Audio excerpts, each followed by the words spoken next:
South ఇండియాలోనే biggest sorry store మన Varahi silks మన విజయవాడ ఎంజీ రోడ్ లో డిసెంబర్ 4వ తారీఖున ఘన ప్రారంభం.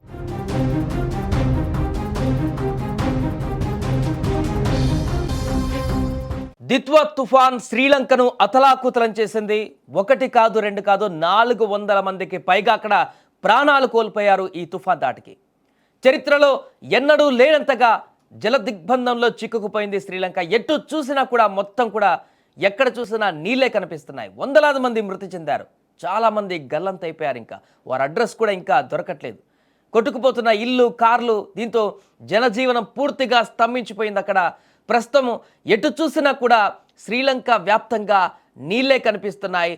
ఎక్కడ చూసినా కూడా అక్కడ ప్రజల కన్నీటి ఆర్తనాదాలే కనిపిస్తున్నాయి. దిత్వా తుఫాన్ శ్రీలంకలో భారీ విధ్వంసాన్ని సృష్టించిందని చెప్పాలి.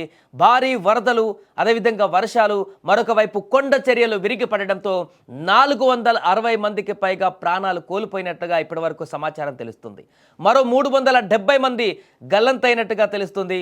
ఒక్క కాండీ జిల్లాలలోనే 88 మంది మృతి చెందగా 150 మంది కనిపించకుండా పోయారు. బదుల్లాలో 71 మంది మృతి చెందారు. ఇంకా మిగతా ప్రాంతాలలో కూడా అలాంటి పరిస్థితి. ఎక్కడ చూసినా కూడా పూర్తిగా ఆహాకారాలు మిన్నంటిపోతున్నాయి. అక్కడ తినడానికి తిండి దొరకడం లేదు. పూర్తిగా నిస్సహాయ స్థితిలోకి చేరుకున్నారు ప్రజలంతా కూడా. ఎక్కడ చూసినా వరద ముంచెత్తడంతో ఇల్లులన్నీ కూడా పూర్తిగా ఆ వరదలో మునిగిపోయాయి. ఇంట్లో ఉన్నటువంటి వస్తువులన్నీ కూడా పాడైపోయాయి. తినడానికి తిండి లేక ఆకలితో అలమటించిపోతున్నారు అక్కడ ప్రజలంతా కూడా. భారీ విపత్తు, చరిత్రలో ఎప్పుడూ లేనటువంటి విధంగా శ్రీలంకలో ఈ యొక్క వరద ప్రవాహం అనేది, దిత్వా తుఫాన్ ఎఫెక్ట్ అనేది అత్యంత భయంకరంగా కనిపించింది. అక్కడ దాని తీవ్రత ఏ రకంగా ఉందంటే అక్కడ ఎంతమంది చనిపోయారో కూడా అప్రాక్సిమేట్లీ ఇప్పటివరకు పర్టికులర్గా లెక్కించలేకపోతున్నారంటే అర్థం చేసుకోవచ్చు.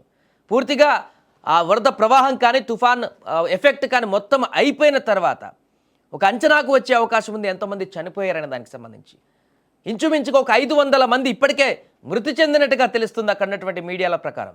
460 అని చెప్తున్నారు, కానీ ఇంకా ఎక్కువ, 500 కంటే ఎక్కువనే అక్కడ మరణాలు సంభవించాయంటూ కూడా కొన్ని మీడియా సంస్థలు అక్కడ చెప్తున్నటువంటి రిపోర్ట్లు మనకు కనిపిస్తున్నాయి. ఇంకా గల్లంతైనటువంటి వారు వందల సంఖ్యలో ఉన్నారు. దురదృష్టవశాత్తు ఇది 1000 సంఖ్యకు చేరినా కూడా ఆశ్చర్యపోవాల్సిన అవసరం లేదు. మృతుల సంఖ్య అంత దారుణమైనటువంటి విపత్తు చోటు చేసుకుంది అక్కడ. గత 2 రోజుల నుంచి చూస్తున్నాం శ్రీలంకలో పరిస్థితి ఏంటనేది. విపరీతంగా డ్యాములు పొంగి పొర్లుతున్నాయి, నదులు పొంగి పొర్లుతున్నాయి. చిన్న చిన్న కాల్వలు సెలయేర్లుగా మారి గ్రామాలను, అక్కడ చిన్న చిన్న పల్లెలను అన్నిటినీ కూడా ముంచెత్తుతున్నటువంటి పరిస్థితి. నేను చూసాం, ఒక బస్సు డ్రైవర్ కూడా సాహసోపేతంగా భారీ వరదల నుంచి వెళ్ళిపోయినటువంటి దృశ్యాలు. ఇలా ఎక్కడ చూసినా ఒక భయంకరమైనటువంటి దృశ్యాలు, ఎటు చూసినా కూడా భీతిల్లిపోయేటువంటి ఆందోళనకరమైనటువంటి పరిస్థితులు ఇప్పుడు అక్కడ నెలకొన్నాయి. ప్రజలందరూ కూడా బిక్కుబిక్కుమంటూ గడుపుతున్నారు. ఈ తుఫాన్ బారి నుంచి ఎప్పుడు బయటపడతాం, ఎప్పుడు ఈ వరదలు తగ్గుతాయి, ఎప్పుడు మేము కడుపు నిండా అన్నం తింటాం, ఎప్పుడు మా ప్రాణాలను రక్షించుకొని ఎప్పుడు మరలా మా ఇంట్లో కాలం గడుపుతామని చెప్పేసి దేవుడికి దండం పెట్టుకుంటున్నటువంటి పరిస్థితులు అక్కడ ఏర్పడ్డాయి. ఎంత దారుణమైనటువంటి సిచ్యువేషన్ అంటే కొన్ని ప్రాంతాల్లో జరిగినటువంటి దుర్ఘటనలు అయితే ఎక్స్ప్లెయిన్ చేయడానికి కూడా సరిపోయినటువంటి విధంగా ఉన్నాయి. కొండ చర్యలు విరిగిపడ్డాయి, కొన్ని ఇల్లులు పూర్తిగా కొట్టుకుపోయాయి, విపరీతమైనటువంటి వరద ప్రవాహం కొనసాగింది.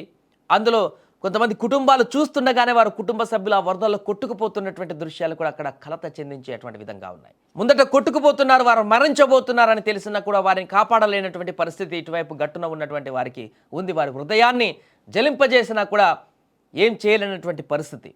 అలా చూస్తుండగానే కొట్టుకు వెళ్ళిన వారు కొంతమంది అయితే ఇళ్లలో ఉన్నటువంటి వారు ఇళ్లలోనే కొట్టుకుపోయినటువంటి సందర్భాలు అనేకం ఏర్పడ్డాయి. అందుకే మృతుల సంఖ్య ఇంత ఎక్కువగా పెరిగింది, భారీ విపత్తుగా మారింది. 500 మంది సుమారుగా అటు ఇటుగా మృతి చెందారంటే ఎంత విలయతాండవం చేసింది అక్కడ దిత్వా తుఫాన్ అనేది మనం ఒకసారి అర్థం చేసుకోవచ్చు. పూర్తిగా రెస్క్యూ ఆపరేషన్ కొనసాగిస్తుంది అక్కడ ప్రభుత్వం. కొండ చర్యలు విరిగిపడ్డ దగ్గర కానీ, వరద ప్రవాహం అధికంగా ఉన్న దగ్గర కానీ వారందరూ కూడా ఎప్పటికప్పుడు మానిటరింగ్ చేస్తూ రెస్క్యూ ఆపరేషన్ కూడా కొనసాగిస్తున్నారు అక్కడ స్థానిక పోలీసులు కానీ, రెస్క్యూ బృందాలు కానీ, వారందరితో. కానీ ఎంత చేసినా కూడా జరగాల్సిన నష్టమైతే జరిగిపోయింది. ఇంకా ఎక్కువ నష్టం జరగకుండా ఉండేందుకు చర్యలు చేపడుతున్నారు. ఇప్పుడు తక్షణ కర్తవ్యం అక్కడ సహాయక చర్యలు. అక్కడ చనిపోయిన వారు కాకుండా బ్రతికి బట్టగట్టిన వారు, తలదాచుకున్నవారు, చెట్లపైన, ఇళ్లపైన, కొండలపైన తలదాచుకున్న వారికి ఆహారంతో అలమటించుతున్నారు. ఆహారం లేక చనిపోయేటువంటి పరిస్థితులు కూడా ఉన్నాయి కాబట్టి వారికి తక్షణ సహాయం, ఆహారాన్ని అందించేందుకు ప్రణాళికలు రచిస్తున్నారు.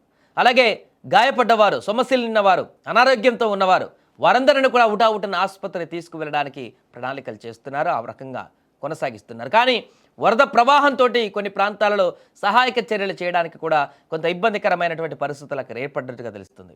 ఏదేమైనా కూడా 2-3 రోజుల నుంచి శ్రీలంకలో కొనసాగుతున్నటువంటి ఈ దిత్వా తుఫాన్ ఎఫెక్ట్ అనేది పూర్తి అల్లకల్లోలం చేసిన దేశాన్ని అని చెప్పొచ్చు. ఎక్కడ చూసినా కూడా ఒక శాటిలైట్ ఇమేజ్ చూసినా మనకు కనిపిస్తుంటుంది. పూర్తిగా ఒక సముద్రంలాగా మారిపోయింది చాలా ప్రాంతాలలో అక్కడ వరద నీటిలో.